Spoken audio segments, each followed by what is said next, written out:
Okay, तो दो trades, एक तो स्कॉट्स क्वोटा पर, दूसरा आदित्य बिरला कैपिटल पर। एबी कैपिटल आप खरीद के चल सकते हैं, 142 पर ट्रेड कर रहा है। चलिए मिड कैप्स का हाल ले आते हैं। अब आपके सामने इंडेक्स लेकर आते हैं और उसके बाद पॉकेट्स दिखाएंगे आपको। हालांकि ज़्यादातर स्टॉक्स आपको मिड कैप्स में भी गिरावट वाली ही दिखाई देगी। इंडेक्स 35 अंकों की गिरावट के साथ डेज लो पर है। परसेंटेज टर्म्स में 0.11% की गिरावट है। पॉकेट्स देखेंगे तो मेटल्स लेकर आते हैं, जहां पर सबसे ज़्यादा प्रेशर हम आज के सेशन में देख भी रहे हैं। 3% नीचे नाल्को, जीएसपीएल में 2.5% की गिरावट। इसके अलावा सेल और जेएसडब्ल्यू स्टील में भी 2-2.5% तक की गिरावट देखने को मिल रही है। एफएमसीजी स्टॉक्स में लाल निशान में कारोबार। पतंजलि, इमामी, हेरिटेज फूड्स, मैरिको 1% से लेकर 4.5% की गिरावट है। आईटी में मिले जुले ट्रेड्स, लेकिन मिड कैप्स में गिरने वाली पॉकेट। सोनाटा सॉफ्टवेयर, रामको सिस्टम, साइबर टेक 3% तक नीचे ट्रेड करते हुए।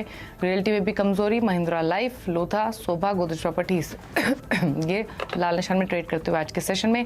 फार्मा में क्विकली दिखाएंगे आपको कुछ स्टॉक्स ग्रीन में। Dishman, bliss GVS pharma, Sanofi, spark कर रहे हैं हरे निशान में कारोबार। डिशमैन पर गाबा साहब आपकी राय क्या है? डिशमैन फार्मा आज फार्मा कल सुबह अच्छे लग रहे थे। अब डिशमैन फार्मा देखिए क्या लगता है मुझे। डिशमैन फार्मा की कोशिश करता हूँ निकालूंगा, चार्ट मिल गया तो।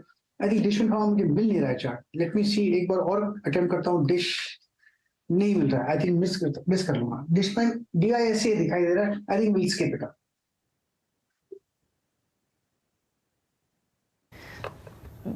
तो ये रहा है डिशमैन फार्मा पर 118 पर ट्रेड करते हुए 5% की मजबूती। कुछ खबरों के रुख कर लेते हैं। दरअसल बजट में इंश्योरेंस सेक्टर को लेकर हुए ऐलान पर सरकार राहत दे सकती है।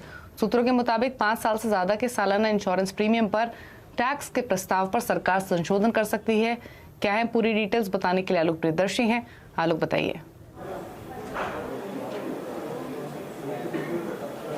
देखिए, इस बार बजट मोर और लेस नॉन कंट्रोवर्शियल रहा है, कोई बड़ी डिमांड नहीं है। लेकिन जो हमें सूत्रों से जानकारी मिली है कि बजट के कुछ प्रोविजंस में अमेंडमेंट पेश किए जा सकते हैं, जिसमें पहला हो सकता है इंश्योरेंस सेक्टर को लेकर। बजट में प्रस्ताव दिया गया था कि 5 लाख रुपए से ज्यादा का कोई सालाना प्रीमियम भरता है तो ऐसे में उस पर टैक्स जो एग्जम्पशन है उसको हटा दिया जाए। इसको लेकर इंश्योरेंस सेक्टर ने काफी एक तरह से कहें डिमांड भी की थी और हमें जानकारी मिल रही है कि इसमें बदलाव हो सकता है कि ये थ्रेशोल्ड जो 5 लाख का है इसको बढ़ा दिया जाए।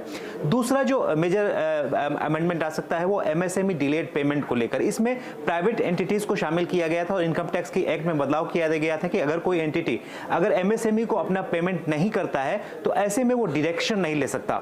इसमें अब सरकारी विभागों को भी शामिल करने पर विचार है, क्योंकि प्राइवेट एंटिटीज इस बात की मांग कर रहे थे कि ये सिर्फ नियम प्राइवेट सेक्टर पे ही क्यों लागू हो, सरकारी विभागों पर क्यों नहीं लागू, तो इसमें सरकारी विभागों को भी शामिल किया जा सकता है। तीसरा जो अमेंडमेंट कह सकते हैं या फिर उसे क्लैरिफिकेशन कह सकते हैं, जो एंजल इन्वेस्टमेंट पर जो टैक्स लगाने का प्रस्ताव है बजट में, उसको लेकर एक मेजर क्लैरिफिकेशन आ सकता है, क्योंकि बजट के बाद इसको लेकर काफी एक तरह से कंफ्यूजन का दौर रहा। तो सरकार हो सकता है कि जो विदेशी निवेश है स्टार्टअप में, उसको लेकर जो टैक्स लगाने का प्रपोजल दिया था उसमें कुछ क्लैरिफिकेशन लाए या कुछ उसमें कुछ राहत देने पर विचार करें। तो ये 3 मेजर जो अमेंडमेंट है वो इस बार बजट में आ सकते हैं। ओके, चलिए शुक्रिया आपका आलोक, ये डिटेल्स बताने के लिए। तो ये इंपॉर्टेंट खबर आलोक ने यहाँ पर बताई कि राहत मिल सकती है इंश्योरेंस स्पेस को। हमने इंश्योरेंस स्टॉक्स की धुलाई भी होते हुए देखी थी बजट में इस अनाउंसमेंट के बाद। अब देखना होगा कि बजट प्रस्तावों में क्या संशोधन आते हैं, बट जो लाइकली हैं वो आपको आलोक ने बताए। चलिए स्टॉक्स पर और राय ले लेते हैं गाबा साहब की। और आज के सेशन में ऐसा नहीं है स्टॉक स्पेसिफिक एक्शन देखने को मिल रहा है, फिर चाहे वो खबरों वाले इम्पैक्ट वाले स्टॉक से क्यों ना हो। एक राय ले लेंगे गेल पर। ये स्टॉक वॉल्यूम्स के साथ चला है आज के सेशन में, दिन के हाईएस्ट पॉइंट पर 5% ऊपर 103 के मौजूदा लेवल्स। गावा साहब क्या व्यू है आपका गेल पर? किस पर ये कह रहे थे? गेल पर। ओके, गेल का जो चार्ट है उसके हिसाब से जी हाँ जी, गेल का जो चार्ट है उसके हिसाब से लगता है बहुत बढ़िया आपको मिला है। कंसोलिडेशन अच्छा हुआ है, वो है 94 और 98 के पास, उसके बाद ब्रेकआउट मिला है। मुझे लगता है इससे थोड़ा वक्त देना चाहिए, जाएगा 120 तक, ट्रेड कर रहा है 102 के आसपास।